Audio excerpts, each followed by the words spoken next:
Hello everyone, this is Geo-Rant number 213, and today we are going to talk about the way we classify rocks. I'll keep it short, okay? It is October 24th, 2023. Time is probably, I don't know, about 7:30 CDT, because we're not in standard time yet. Close, but not quite. So today we're going to start with what are our three basic rock types. Now, this wasn't really hashed out until the 20th century. You go back even to early 20th century stuff, and you'll see references to things like aqueous igneous or something like that, okay? Now, we eventually narrowed it down to three, and most of you probably already know them. They are igneous, metamorphic, and sedimentary. You can read that if you want, but basically, igneous rocks they crystallize from melted rock. What does that mean? Talk for another time, but think of what you normally would. Magmas and melted, liquid lavas, not solid form lavas. The metamorphic rocks are basically rocks that have undergone extensive heat and pressure, but not to the melting point. Well, where's that line, between either igneous, sedimentary, and metamorphic rocks can come from igneous, metamorphic, or sedimentary rocks. Metamorphic rocks can experience different levels of metamorphism at different times, and et cetera, et cetera. But where's the line, say, between igneous and metamorphic? Depends on who you ask, okay? That's a little bit hard to answer, and that's also a rant for another time, and not something I want to focus on. But these are things you should think about, and they may seem petty, but it's leading into what I'm going to address here. And migmatites too are kind of a gray area at the opposite end. They're partially melted, but they're so highly metamorphosed that they do partially melt, but not entirely melt. And there have been times people have tried to make that a fourth rock class, but it's not. You can just include them in metamorphic rocks.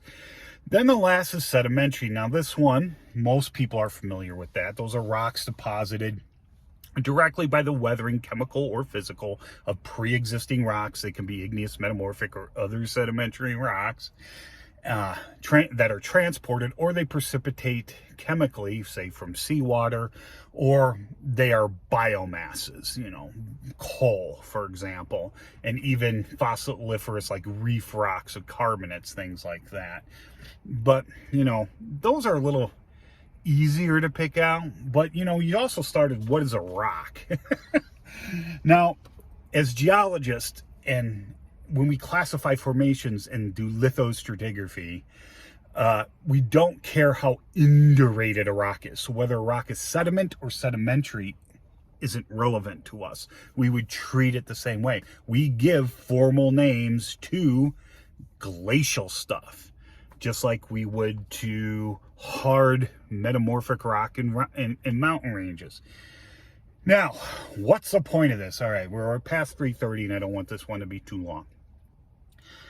These three rock types are completely interpretive, and you may have gotten that from the way I was talking about them. Igneous, well, that's obviously interpretive. Metamorphic and sedimentary, those are all, because they all imply an origin. We are trying to get away from that. We have started since the 70s. It kind of took off in the 90s a little, and we have kind of been leaving old nomenclature and rock types behind, or sub-rock types, if you will. Like, we try not to say till anymore, or tillite. We try to say diamictin, diamictite. Now, diamictin can be other things as well, but talks for other times. So we want to get away from that term. Till is completely interpretive too. There are deposits that look till-like that are not tilla, that it's not their protolith. Now, if we're trying to figure out the origin, that's different. But when you first come up upon a rock in a field, you want to get that interpretation out of your head. But our three basic rock types are interpretive. So what do you do? Well, those three are probably never going away. And the reason why I bring this up is because when we classify rocks, initially, like a rock in a box, we used to try to identify these first right after color. Color's always been the first thing. I know it's somewhat subjective, but it helps, okay? And that used to be the first thing we used to do. And that has gotten us into a lot of trouble in the long run. Like right now when I'm working on the Pinocchian orogeny with what's at Piers Gorge, you know, that's traditionally interpreted as mostly meta-igneous, you know, metamorphosed igneous rock, but it's clearly got a sedimentary protolith, and that only came from looking at the rocks and trying to pull my mind, and others have come up with the same conclusion that I have, that is not logical. But how do you do this? How do you take a interpretive system and try to make it non-interpretive? You don't. But like I said, these aren't going away. So what do we do? Well, I am, and I might bring a couple people in on this because I need other eyes on this. This is one of my own side projects and has been for a couple years now, is trying to figure out a scheme that works in the field for generally classifying rocks without starting with these. These will be the last things as an interpretive part, if you even need it. So, how do we do that?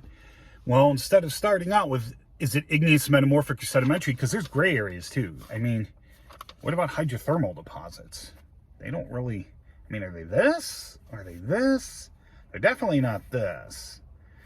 I mean, so we, you know, it could be annoying, okay?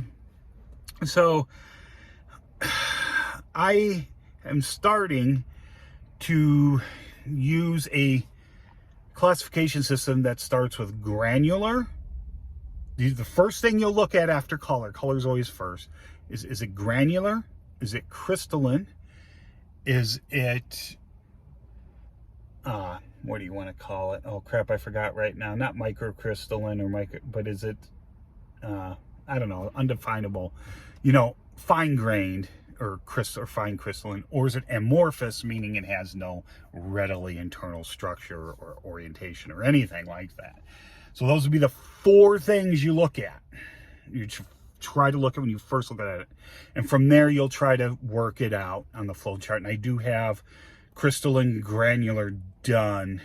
The third ones I'm working on, amorphous, I haven't even got to yet because that's going to be a big cluster and maybe oversimplified. Now, when these charts are done, they are going to be general processes and lead you to a general rock type. Now, there will be a ton of exceptions. There'll be a ton of other things too, because we've also gotten this habit of somebody finds a rock somewhere and it doesn't look like anything they've ever seen before, so I give it a new rock name. Naugite is the perfect example of this up in Greenland, Baffin Island, stuff like that. But really, all it is a granitoid.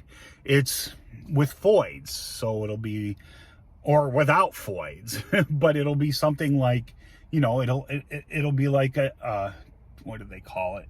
Not a phonolite, it's crystalline. Anyway, talk for another time. Anyway, if it plots on the QAPF plot, it's fine. But most of these weird names, they'll do that. Like if it's igneous, they will plot on the QAPF plot somewhere, which means the rock name is pointless. This new rock name they give. And I know people like to do that. They like to, you know, think their area is special. I do it too. But we got to get this out of our head. We just got to stop this. We got to do something a little more standardized, a little more flowing, okay? There isn't, as I wrap this up, there's an old saying in science that kind of is true, and I get blowback all the time because of old timers, which eventually I will become one as well. But the saying goes like this: you know how science progresses? One funeral at a time. And that's kind of true. Like, I can't, this Pinocchian orogeny stuff, I'm afraid of how much blowback I'm going to get from this, if they'll even publish it.